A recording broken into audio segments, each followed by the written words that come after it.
चिरां जिल्ला बर' थुनलाइ आफाद आरो चिरां जिल्ला दुलाराय बर' फरायसा आफाद जथायै चिरां जिल्लानि काजलगाव दुलाराय बर' फरायसा आफादनि मावख'आव बर' बिजों सान फालिनायजों लोब्बा लाखिनानै दिनै सानसेनि हाबाफारि लानानै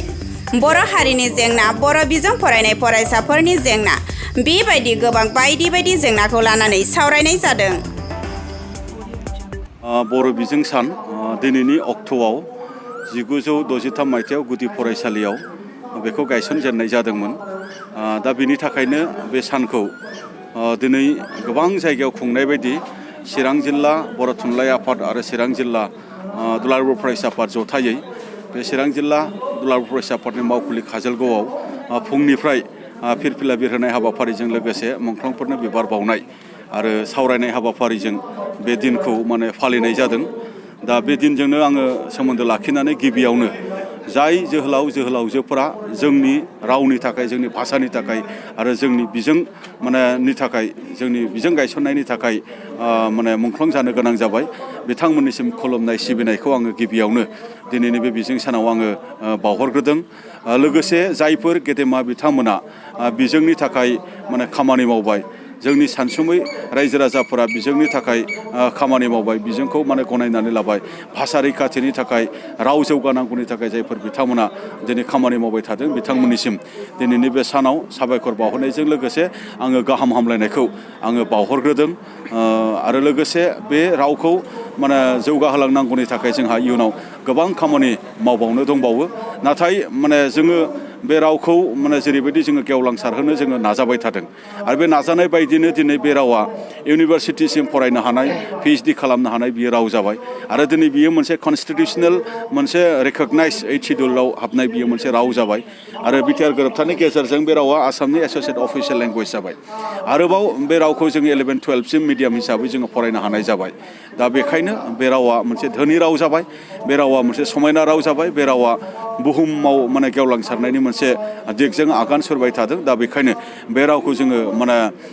लानानै जोंहा गौरब खालामो। आरो नाथाय बेबायदि समाव मालाबा जोंनि रावखौ षड़यन्त्र खालामनायनि गेजेरजों बुथारनो नाजानाय बा फोथैनो नाजानाय बेबायदि मोनसे थ्रेटफोरखौ जोङो मालाबा मोगा मोगि जाबाय थानो गोनां जादों। मालाबा जोंनि फरायसालियाव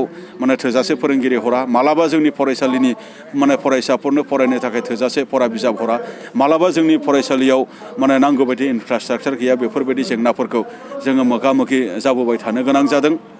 आरो मालाबा प्रश्न बायदि मैयाफ्राव जोंनि रावनि प्रश्नफोराव भुल गोरोन्थि जानाय बायदि मैयाखौ नुदों। आरो नै दा गां जे जोंनि फरायसाफोरनो थाखो 6निफ्राय सानखान्थि आरो बिगियान आयदाखौ इंराजि रावनि बिजाब जाबसिननानै होनानै जोंनि बे राव आरो जोंनि मिडियामखौ मोनसे खैफोद गोनां मोनसे अबस्थाथिं लांनो थाखाय दिनै आसाम सरकारनि माखासे नीति आरो थांखिखौ जोङो नुनो मोनदों, जायखौ दुलाराय बर' फरायसा आफाद आरो बर' थुनलाइ आफाद आरो बर'नि आफादफोर बा बर'नि रायजो राजा, फरायसा, गार्जेन, फोरोंगिरिफ्रा गनायनो हायाखै, जायखौ जोङो दिनै होबथाबाय थादों। जोङो आसाम सरकारखौ जोङो बुंनानै दोनदों जे जोंनि बिमानि राव बिजोंनि फरायसाफोरा बिमानि रावजोंनो फरायगोन आरो जोंनि बिमा रावनि सानखान्थि, बिगियान बा गुबुन आयदाखौ जोङो फरायनो थाखाय जोङो थागथियारि जादों। दा बेखायनो आसाम सरकारनि जिखिनि लानाय थांखि, आसाम सरकारा बेखौ बोखांफिननानै लानांगौ। मानो होनोब्ला NEP-आ बुंदों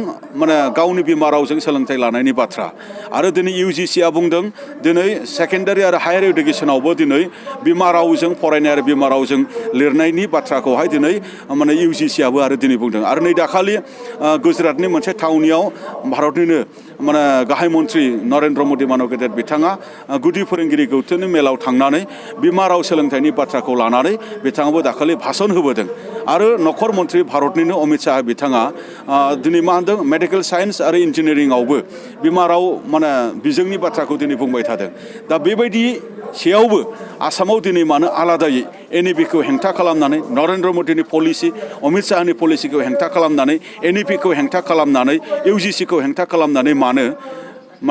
गुबुन भाषा जाबसिननानै बिमा राव फरायनो गोसो जानाय हारिनि रावखौ फोथैनो थाखाय मानो बेबायदि मोनसे षड़यन्त्र खालामदों, बेखौ जोङो प्रश्न खालामदों, जायखौ जोङो गनायनो हाया। आरो जोङो दिनै बेखौनो बुंदों जे जोंनो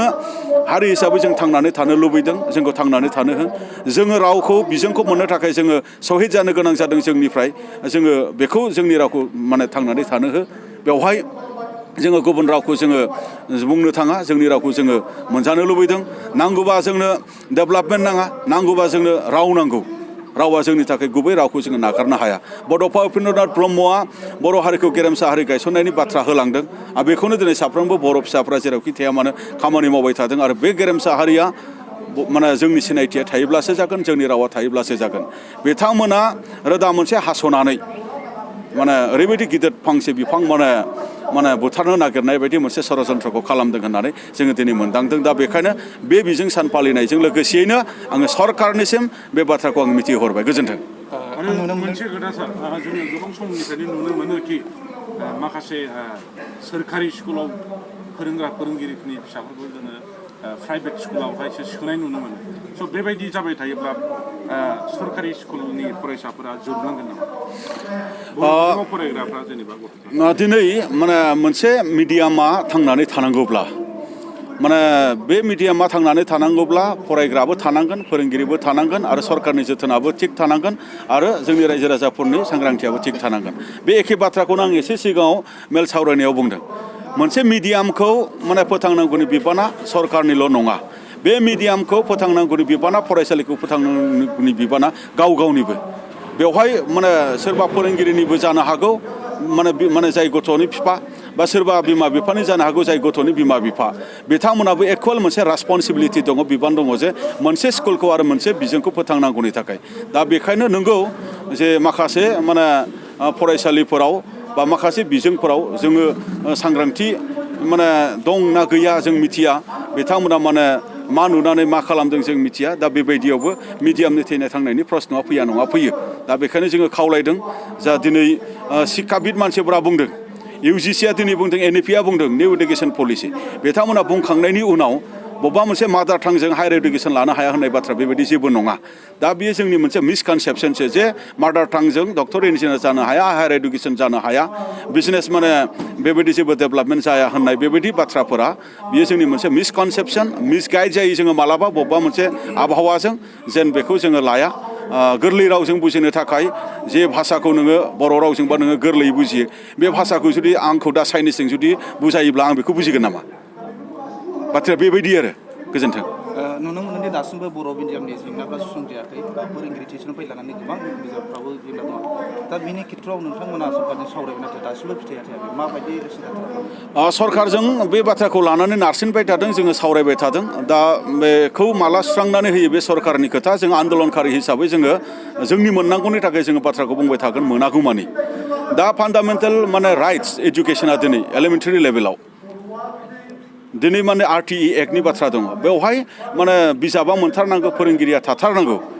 आरो दिनै मा होनदों मिड डे मिल माने मोनजाथारनांगौ बेयो मोनसे RTE एक्टआनो बुंदों दा बेखौ जुदि बबेबा अनुस्थानाव बेबायदि जुदि जायाखैबा बेयो मोनसे भायलेसन जादोंब्ला बिथांमोना गिदिर मोनसे क्राइम जादों माने गथ'फोरनि भबिष्यत आरो गथ'फोरनि इयुन आरो सोलोंथाइ बेखौनो लानानै जुदि सोरबाया बेबायदि लेहेमिया खालामदोंब्ला बेनिफ्राय आरो देरसिन माने गोरोन्थि थानो हाया आरो बियो मोनसे बिराद गिदिर क्राइम आरो बे क्राइमनि थाखाय बिथांमोनाबो निस्सय माने आयेनजों साजा मोनाब्लाबो बिथांमोनाबो इसोरजों साजा मोनगोन सानसे जों बेखौ